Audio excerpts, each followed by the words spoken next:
Hello friend, Namaskar. So IBPS PO total vacancies after all RTIs. So here we are having the RTI of different bank. तो अलग अलग bank के यहाँ पे RTIs आ चुकी हैं अब तक.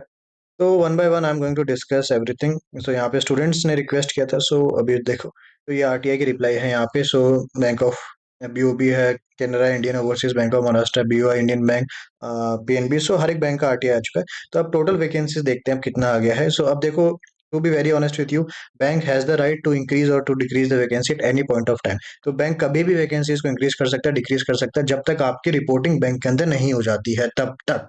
ठीक है. सो अब यहाँ पे एक एक करके मैं आपको जैसे टोटल दिखाता हूँ. तो टोटल आपकी जो वैकेंसीज आई थी, तो देखो ये आपका आईबीपीएस का नोटिफिकेशन है, एसओ का, आई एम सॉरी पीओ का. तो ऑफिशियली मैं आपको वापस दिखाता हूँ. कुछ स्टूडेंट्स कहते हैं सर आईबीपीएस की ऑफिशियल वेबसाइट पे दिखाओ, हम हमें मतलब प्रूफ चाहिए. तो ये सीआरपी पीओ में गए और यहाँ पे मैंने क्लिक किया, और अब आपका जैसे इंटरव्यूज वगैरह आ चुका है. तो यहाँ पे आपका विंडोज नोटिफिकेशन मैंने क्लिक किया. अब नोटिफिकेशन में आप ऊपर आओगे तो यहाँ पे आपको टोटल वैकेंसीज दिखाया जाएगा कि ये कितनी वैकेंसीज टोटल आई हैं. टोटल था आपका 3995, 3995.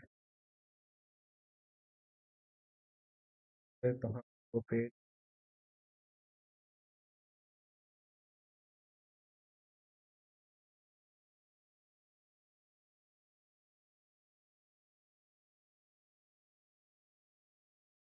एक सेकंड देना. ये रहा. तो I hope now it is visible. So जो टोटल वैकेंसी है यहाँ पे 3995 है. मैं यहाँ पे सिर्फ टोटल वैकेंसीज की बात करूंगा. तो यहाँ पे मैंने ओपन किया अपना कैलकुलेटर. 3995 मैंने यहाँ पे लिखा, इसको जीरो भी मार देते हैं. ठीक है, जीरो यहाँ पे हर चीज जीरो कर देते हैं. ठीक है. सो 3995. ठीक है, प्लस अब हम जो आरटीआई है उनका रिप्लाई देखते हैं. तो जैसे ये आपका बैंक पीएनबी का आरटीआई है. तो पीएनबी ने बोला कि यहाँ पे 265 आरटीआई का रिप्लाई आया है, 265. और जो आपकी वैकेंसीज थी, मैं वैकेंसीज को यहाँ पे एक नंबर पे खोल लेता हूँ. लास्ट में वैकेंसीज वाला ओपन मैं कर लेता हूँ. ठीक है. तो पीएनबी ने बोला थ्री, और यहाँ पे पीएनबी ने शुरू में बोला था 200. ठीक है. तो 200 से यहाँ पे आप देख सकते हो कि इन्होंने बोला है कि 265, मतलब 65 वैकेंसीज इंक्रीज हो गई है. तो प्लस 65 मैंने यहाँ पे लिख दिया. सो टोटल वैकेंसी होगी आपकी 4020. ठीक है. और यहाँ पे मैंने पीएनबी का आरटीआई क्लोज कर लिया. फिर आपका आता है यहाँ पे पब्लिक सेक्टर वाला. तो इन्होंने बोला कि सर, जो इंडियन बैंक है उसने बोला कि 350 वैकेंसीज है यहाँ पे. इंडियन बैंक ने बोला 350 है, और इंडियन बैंक के यहाँ पे देखते हैं, इंडियन बैंक ने बोला एनआर है. तो इन्होंने नॉट रिपोर्टेड था, यहाँ पे 350 डायरेक्ट ऐड हो जाएगा. तो यहाँ पे 350 मैं लिख लेता हूँ, 350 प्लस. कहाँ गया है क्या?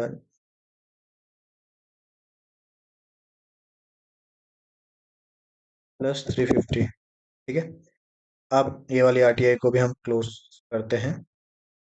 फिर आता है आपका 350 बैंक, ये वाला था बाय इंडियन बैंक, 350 हो गया था अपना.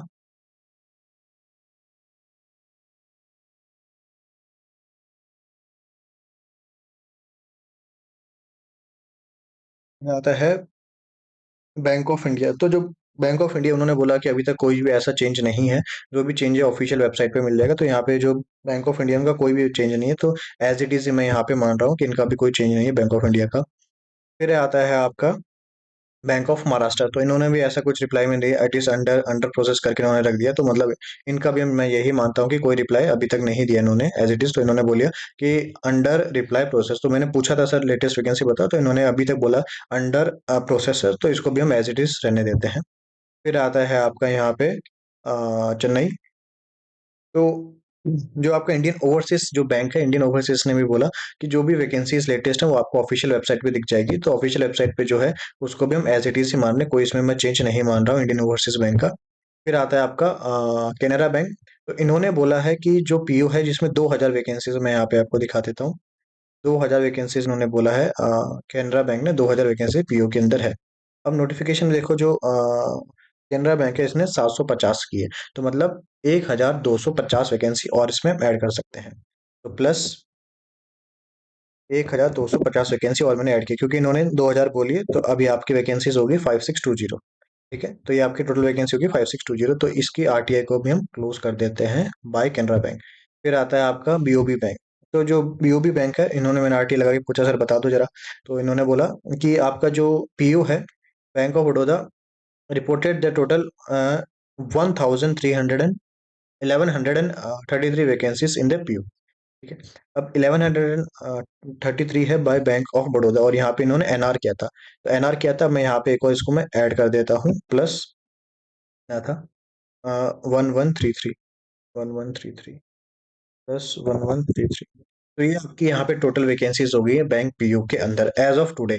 To be very honest with you, अब मैं फिर से आपको बताता हूँ, bank has the right to increase और decrease the vacancy at any at point of time. तो बैंक कभी भी वैकेंसी इंक्रीज और डिक्रीज कर सकता है। तो जो लोग जिन्होंने बैंक ऑफ पीओ का अभी जिसने इंटरव्यू दिया था या जो भी इसके अंदर कर रहे हैं, तो अब आपको टोटल आइडिया लग गया कि टोटल वैकेंसीज कितनी हो गई हैं। तो total we are having the vacancies 6000। यहाँ पे मैं फिर से लिख देता हूँ, सॉरी आपको दिख नहीं रहा होगा, 6753। तो वीडियो अच्छा लगा so you can hit the like button. चीज मैं लास्ट में बोलना चाहता हूँ, अगर वीडियो अच्छा लगा सो हिट द लाइक बटन।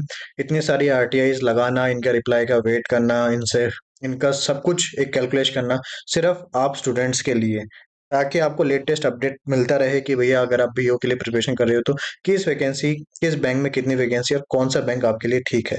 अब आपने इंटरव्यू दे दिया, कुछ दिनों में आपका 1 अप्रैल को फाइनल रिजल्ट आ जाएगा।